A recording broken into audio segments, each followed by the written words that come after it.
கீழ்ப்படியாமையின் பிள்ளைகள். ஆகையால் விபசாரம், அசுத்தம், மோகம், துர் இச்சை, விக்கிரகாராதனையான பொருளாசை ஆகிய இவைகளை பூமியில் உண்டு பண்ணுகிற உங்கள் அவயவங்களை அழித்துப் போடுங்கள். இவைகளின் பொருட்டே கீழ்ப்படியாமையின் பிள்ளைகள் மேல் தேவ கோபாக்கினை வரும்.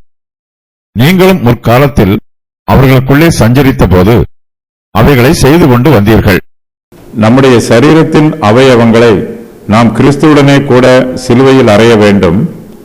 நாம் பாவத்திற்கும் இப்பிரபஞ்சத்திற்கும் மரித்தவர்கள். ஆகையினால் துன்மார்க்கமான இச்சைகளை உண்டு பண்ணுகிற நம்முடைய அவயவங்களை அழித்து போட வேண்டும். அப்போஸ்தலர் பவுல் மாம்சத்தின் இச்சைகளை பற்றி இங்கு சொல்லுகிறார். விபசாரம், அசுத்தம், மோகம், துர் இச்சை, விக்கிரக ஆராதனை, பொருளாசை ஆகிய இவையெல்லாம் மாம்சத்தின் இச்சைகள். இவை கிறிஸ்துவின் சுபாவத்திற்கு முரணானவை. இவை பரலோகத்தின் நம்பிக்கைக்கு எதிரானவை. இப்பிரபஞ்சத்தின் மீது ஆசை வைப்பது பாவம். அப்போஸ்தலர் பவுல் பொருளாசையை பற்றி சொல்லும்போது அதை விக்கிரக ஆராதனை என்று சொல்லுகிறார். இப்பிரபஞ்சத்தின் பொருட்கள் மீது அதிகமாய் ஆசை வைப்பதும் இப்பிரபஞ்சத்தின் ஆசாபாசங்களை அனுபவிக்க வேண்டும் என்று ஆசைப்படுவதும் பாவமான காரியம். பொருளாசை ஆவிக்குரிய விக்கிரக ஆராதனை. நாம் தேவனுக்கே நம்முடைய துதிக்கன மகிமையை செலுத்த வேண்டும். தேவனுக்கு செலுத்த வேண்டியதை உலக பிரகாரமான ஐஸ்வர்யத்திற்கு செலுத்தும் போது நம்முடைய பொருளாசை விக்கிரக ஆராதனையாக மாறிவிடுகிறது. வேதாகமத்தில் பல பரிசுத்தவான்களை பற்றி எழுதப்பட்டிருக்கிறது. அவர்களுடைய சாட்சிகள் எல்லாம் தெளிவாக விவரிக்கப்பட்டிருக்கிறது.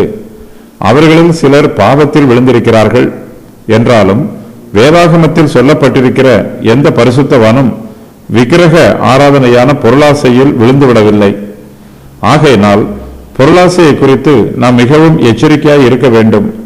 பொருளாசையை உண்டு பண்ணுகிற நம்முடைய அவயவங்களை அழித்து போட வேண்டும். பொருளாசையின் நிமித்தமாய் கீழ்ப்படியாமையின் பிள்ளைகள் மேல் தேவ கோபாக்கினை வரும். நம்முடைய பாவங்களை நாம் அழித்து போடவில்லை என்றால் அவை நம்மை அழித்து போடும். நம்முடைய சரீரத்தின் மூலமாய் செய்கிற பாவம் நம்முடைய சுபாவமாகிவிடும். நாம் பாவம் செய்யும் போது கீழ்ப்படியாமையின் பிள்ளைகளாய் இருக்கிறோம். கீழ்ப்படியாமையின் பிள்ளைகள் மேல் தேவ கோபாக்கினை நிச்சயமாய் வரும். சட்டத்திற்கு கீழ்ப்படியாதவர்கள் நிச்சயமாய் அதற்குரிய தண்டனைகளை அனுபவிக்க வேண்டும். ஆகையினால் நம்முடைய பாவங்களை நாம் அழித்து போட வேண்டும். ஏனெனில் இந்த பாவங்கள் நமக்குள் உயிரோடு இருக்கிறது. நமக்கு தீங்காக இருக்கும் இந்த பாவங்களை நாம் சிலுவையில் அறைய வேண்டும். கர்த்தருடைய பிள்ளைகளாகிய நாமும் முற்காலத்திலே அவிசுவாசிகளுக்குள்ளே சஞ்சரித்தோம். அப்போது அந்த பாவமான காரியங்களை நாமும் செய்து கொண்டு வந்தோம். நம்மிடத்தில் பாவம் இருந்தது. நாம் பாவத்தில் ஜீவித்தோம். ஆகையினால் அந்த பாவங்களை இப்போது அழித்து போட வேண்டும். நாம் கர்த்தரை பின்பற்றி அவருடைய பாதையில் நடவாமல் நமக்கு இஷ்டமான பாதையில் நடந்தோம். தேவனுடைய பாதை ஜீவன், நம்முடைய பாதை அழிவு. அழிவுக்கு நேராக செல்லும் பாதையில் இருந்து நாம் விலகி ஜீவனுக்கு நேராக செல்லும் பாதைக்கு திரும்பி வர வேண்டும். நாம் கீழ்ப்படியாமையின் பிள்ளைகளுக்குள்ளே சஞ்சரித்த போது மாம்ச இச்சைகளை நிறைவேற்றி வந்தோம். நாம் இனிமேல் அவைகளை விட்டு விலகி வர வேண்டும். கீழ்ப்படியாமையின் பிள்ளைகளை விட்டும் அழிவுக்கு நேராக செல்லும் அவர்களுடைய பாடுகளை விட்டும் நாம் விலகி வர வேண்டும்.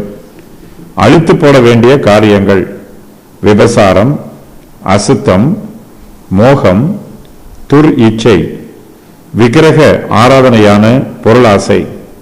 பொருளாசை விக்கிரக ஆராதனைக்கு ஒப்பாக கூறப்பட்டிருக்கிறது.